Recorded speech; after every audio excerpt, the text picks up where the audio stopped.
São 7h30, 7h30 da manhã desta segunda-feira, dia 23 de dezembro de 2019. Você sabe, Carla, queridos ouvintes, quando chega no final do ano, muita gente começa a pensar no que vai fazer no ano que vem. Aquela famosa lista, né?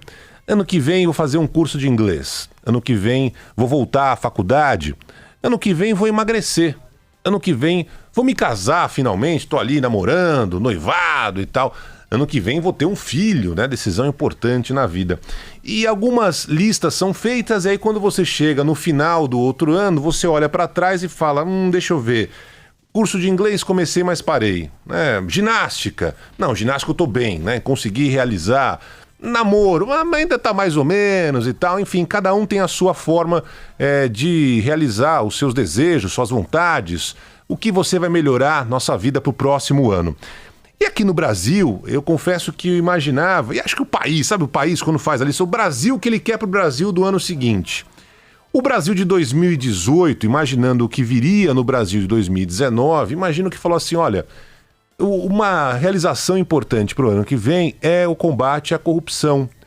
E assim se desenhava o ano de 2019, principalmente porque o principal nome desse combate à corrupção no país assumia uma vaga fundamental no governo que estava se iniciando, ou seja, o ministro da Justiça, Sérgio Moro, que era o grande juiz da Lava Jato, alçado ao papel principal, digamos assim, no combate à corrupção no país. Até hoje, a imagem do ministro Moro continua muito bem quista pela opinião pública. Qualquer pesquisa que seja feita mostra ali uma aprovação gigantesca ao trabalho dele. Mas aí você vai ver se a corrupção de fato continua, e aí tem a responsabilidade ou não do ministro, não é esse o ponto que eu quero dizer não, mas é olhar essa lista. A corrupção de fato chegou a seu final?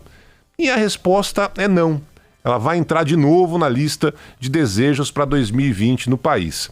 Prova disso são duas situações que a gente está acompanhando neste momento. Uma delas envolvendo as gravíssimas denúncias que recaem sobre o senador Flávio Bolsonaro, envolvendo o tempo que ele era deputado na Assembleia Legislativa do Rio de Janeiro. A gente acompanhou na semana passada mais uma grande operação do Ministério Público sendo realizada em endereços ligados ao deputado à época, né? E colocando uma enorme interrogação para tentar entender como que ele conseguiu juntar um patrimônio tão grande ao longo dos últimos anos, com justificativas cada vez mais esfarrapadas, né? Primeiro disse que teve ali uma grana que recebeu com a venda de apartamentos, depois entrou a tal da história da fábrica de chocolates, né? O Willy Wonka ali, a loja da Copenhagen e tal. Depois um amigo que pagou uma grana do imóvel, R$16.500, eu não tenho nenhum amigo que pagou R$16.500, enfim. Aí o Queiroz, que lá atrás tinha dito que conseguiu comprar e vender carro, juntar o patrimônio de mais de R$1 milhão, depois mudou, falou que não, era mesmo por meio da colaboração espontânea dos servidores que estavam lotados no gabinete do deputado Flávio Bolsonaro, que esse dinheiro veio. E aí, outros deputados que nem estão tendo tanto nome sendo divulgado nesse mesmo enrosco envolvendo a Assembleia do Rio de Janeiro. E aí, no final de semana, o presidente da República, Jair Bolsonaro, criticou a atuação do Ministério Público num roteiro que a gente já viu de outros carnavais, dizendo que nas investigações que envolvem o filho dele, lamentou os vazamentos sobre as apurações, disse que está sendo um abuso, nessa entrevista que ele concedeu no Palácio da Alvorada, né? Dizendo que os caras vazam e julgam, paciência, pô, qual a intenção desse estardalhaço enorme? Será que é falta de materialidade para ele? O que vale agora esse desgaste e tudo mais? É o mesmo discurso que a gente já viu de outros carnavais, com outros, inclusive ex-presidentes da República, questionando justamente a atuação do Ministério Público. Mas até agora, nada de fato aconteceu para terminar esse caso. O Flávio Bolsonaro está solto, inclusive aguardando uma decisão do presidente do Supremo Tribunal Federal, de novo, o ministro Dias Toffoli, que numa canetada pode simplesmente parar essa investigação, como já foi parada no meio deste ano. Aí você tem um caso que ainda não foi concluído, ou seja, vai virar o ano de 2020 com essa pulga atrás da orelha. E que pulga! E aí o que aconteceu? Nesse final de semana, num outro esquema de corrupção que também vai virar o ano com acusações impressionantes, a gente vai falar de um outro caso envolvendo o ex-governador da Paraíba, que já está em liberdade. O senhor Ricardo Coutinho, do PSB, que estava viajando, voltou de viagem, foi preso na última sexta-feira por suspeita de envolvimento no esquemão de corrupção e põe esquemão nisso. Ele foi solto no final de semana depois de uma canetada do ministro Napoleão Nunes Maia Filho, do Superior Tribunal de Justiça. O ministro entendeu que não havia motivos para o ex-governador da Paraíba ficar preso. A acusação que recai sobre ele é uma acusação, convenhamos, não é pequena não. Ele é acusado de ter superfaturado contratos da área da saúde e da educação durante os 8 anos que ele mandou no governo da Paraíba.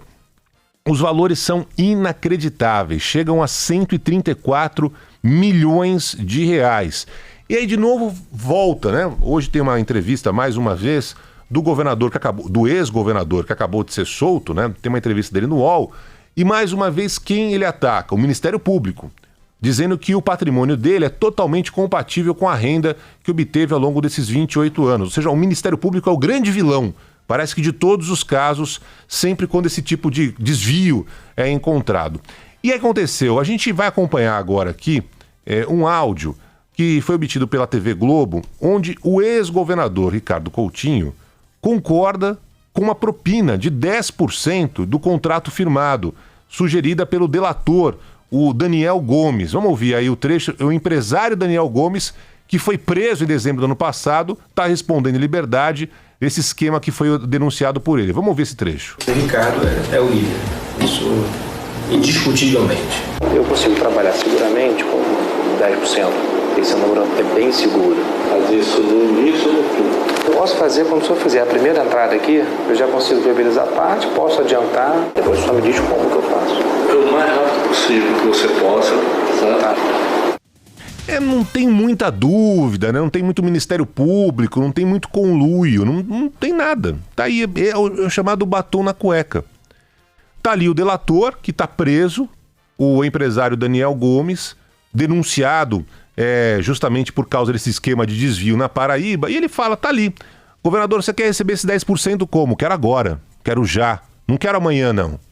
E aí o governador vem contar essa cascata, dizendo, não, eu tenho como ter conseguido esse patrimônio inacreditável, desvio de 134 milhões de reais.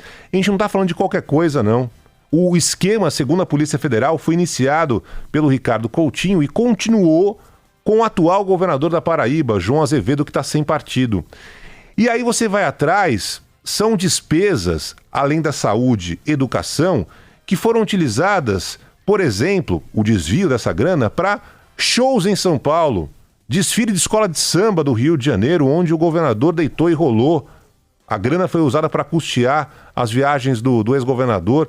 Ou seja, é uma realidade que se impõe e é incrível como sempre tem algum juiz, algum desembargador, alguma figura de plantão no judiciário para dar uma canetada do dia da noite e colocar um camarada como esse solto, mesmo com todo esse batonzaço na cueca, mesmo com esse escândalo de desvio da grana da Paraíba. E assim, é sempre um cuidado que esse pessoal tem, porque o cara botou o pé na cadeia, já tem uma ação para tentar uma liminar, um habeas corpus, e mesmo no final de semana, na hora, o cara tá solto. Por que há esse cuidado tão grande com essa galera, sendo que a gente sabe muito bem que tem muita gente atrás das grades que nem cometeu crime qualquer? Mas não, o cara botou o pé na prisão, já tem lá um advogado correndo em Brasília, e foi exatamente o caso desse final de semana, onde de uma hora para outra teve essa canetada do Superior Tribunal de Justiça, com uma decisão que mandou soltar imediatamente o ex-governador Ricardo Coutinho, habeas corpus dado na hora. Então é aquela história, né? A gente vai começar mais um ano, no caso específico o ministro Napoleão Maia Filho, que deu essa canetada para tirar o ex-governador. Ou seja, a gente vai começar mais um ano com esse desejo de novo na lista, né? Para 2020, que a corrupção diminua, que quem pisou na bola, quem roubou, quem desviou, quem meteu a mão no dinheiro público, pague por isso.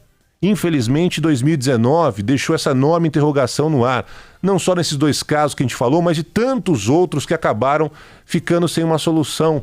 Ainda mais depois da decisão do Supremo Tribunal Federal, de tanta contestação, onde quem cometeu crime não vai ser preso após condenação em segunda instância, vai ter que esperar até a última decisão e aí sim pode ser preso, se é que até lá a gente acompanhar a justiça sendo feita. Ou seja, é mais um item para a lista de 2020.